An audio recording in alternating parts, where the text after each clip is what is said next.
নমস্কার বন্ধুরা, চলে এলাম তোমাদের কাছে আবার আরেকটা ভিডিও নিয়ে। আজকে শুভ দুপুর, কারণ সকালবেলা থেকে আমি কোনো রকম এই ব্যালকনিতে আসার সময়ও পাইনি। ঘরের সমস্ত কিছু কাজকর্ম ছিল, সেগুলো করে নিয়ে রান্না করে নিয়ে তারপর তোমাদের সঙ্গে এই ভিডিওতে এলাম। বেশ কিছুদিন পর এলাম, কারণ শরীরটা খুব একটা ভালো ছিল না।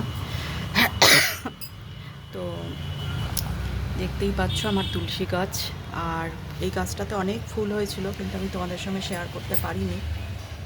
এখনও দেখো, এই দেখো, এটা বোধহয় কালকে ফুটবে। অনেক কুড়ি হয়ে রয়েছে। তোমরা আশীর্বাদ করো, কারণ আমি মনে করি যে কোনো যা কিছু কাজ হয় সব কিছু ভালোবাসা আর মানুষের আশীর্বাদ না পেলে হয় না। আর আরেকটা ব্যাপার, আশীর্বাদের সাথেই আমি আরেকটা কথা বলতে চাই। প্রত্যেকে না নিজেদের জন্য কিছু একটু করো, যেটা ভালো লাগে। হয়তো মনে হবে যে সেদিন আমি একটা লেখা লিখেছিলাম, আমি নিজেই লিখেছিলাম যে বিপদের সময় মোমবাতি দরকার হয়, ঝাড়বাতি নয়। তো কথাটার মিনিং এটা নয় যে শুধু মোমবাতি লাগবে, বাড়িতে কেউ মানে সুন্দর করে সাজাচ্ছ আর ঝাড়বাতি তোমরা ব্যবহার করবে না, তা নয়। আসলে কেউ যদি তোমার জীবনে কিছু করে থাকে, আমাদের লাইফটা তো প্রত্যেক দিন এক একটা বিভিন্ন ধরনের ঘটনা ঘটছে, এবং তোমরা যদি মনে করে থাকো, নিজেদের ভেতরের থেকে মনে করে থাকো যে হ্যাঁ, এরকম কোনো মানুষ আমার জন্য কিছু করেছে, বা এরকম আমার পাশে এতটা বিপদ আমি কাটিয়েছি তখন আমার জন্য ছিল, তো সেই জায়গাগুলোর না কদর করা উচিত। এবার কদরটা না সবসময় মুখে করার কোনো প্রয়োজন নেই।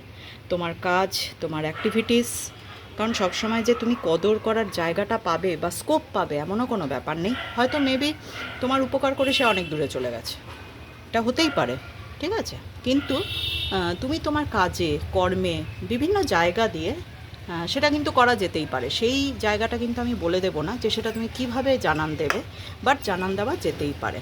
তো সেটা করতে পারো তোমরা, কারণ সেটা করা উচিত। এবং সেই কারণে আমি লিখেছিলাম যে বিপদের সময় মোমবাতিই দরকার হয়, ঝাড়বাতি নয়।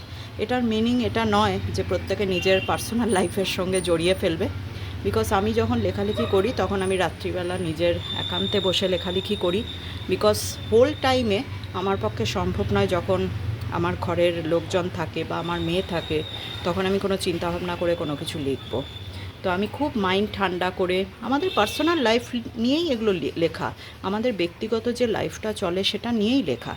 তো আমার একটাই বলার উদ্দেশ্য, এখানে কাউকে আমি কোনো রকম মিন করে কোনো রকম লেখালেখি করি না। কারণ কোনো লেখা হয়তো তোমাদের কারুর প্রকট সত্যি লাগবে, আবার কোনোটা ভালো লাগবে। তো এটাই তো নিয়ম, আমাদের জীবনটাও তো তাই। কখনো খুব ভালো লাগে এই ঘটনা, আবার কখনো ভালো লাগে না। তা যেটা ভালো লাগে না সেটা থেকে তো পালিয়ে যেতে পারি না, মানানসই করার চেষ্টা করি। তো এটাই বলার ছিল।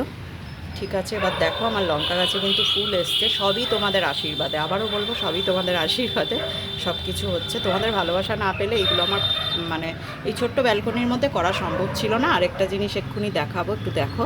এই দেখো, যেটা হচ্ছে আমার সব থেকে প্রিয় ফুল। এত বড় বড় হয়েছে, মানে কিছু বলার নেই। তোমরা তো জানো এই গাছটা আমি ডাল লাগিয়েছিলাম, তার থেকে এত সুন্দর ফুল হয়েছে, বলো কার না ভালো লাগে। এগুলো দেখলে না মনটা মুগ্ধ হয়ে যায়। তখন আর কে কার সাথে কী করলো, কে কী বললো, সত্যি কথা বলছি আমার মাইন্ডে, আমি এত মাইন্ডে নিয়ে বসে থাকতে পারি না। ছোট্ট মাথা তো, এত কিছু নিয়ে বসে থাকার মতো উপায় নেই। আরেকটা কথা বলবো, জীবনে সব কিছু যে ভালো লাগবে এমন কিছু ব্যাপার নেই।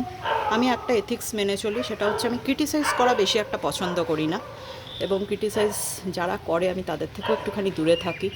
অনেকে মনে করে এটা আমার ইগো, এটা আমার অ্যারোগেন্ট স্বভাব, বাট দিস ইজ নট। আমি একটু ক্রিটিসিজম থেকে আমি একটু দূরে থাকি, বিকজ সবার মধ্যেই তো ভালো মন্দ আছে। এটাও ঠিক, কখনো কখনো খারাপ লাগে। তো এটা তোমাদের ব্যাপার, তোমরা কীভাবে নিজেদের লাইফকে ডিল করবে। আমি কিভাবে করি সেটা আমি বললাম, বাট ফুললি তোমাদের ওপিনিয়ন, তোমরা কিভাবে নিজেদের লাইফ চালাবে। তো আজকে এটাই বলার ছিল। প্রত্যেকে খুব ভালো থেকো, বর্ষাও যাচ্ছে, আমার মতো কাশি সর্দি বাঁধিও না। খুব ভালো থেকো, আমাকে এইভাবে ভালোবাসা দিও। তোমাদের প্রচুর ভালোবাসা পাই, তার জন্যই আমি কাজ করার মানে যোগানটা পাই মনের মধ্যে। Thank you, love you all. প্রত্যেকে খুব খুব ভালো থেকো, আমাকে এইভাবে ভালোবাসা দিও, আর আমার চ্যানেলকে সাবস্ক্রাইব করো।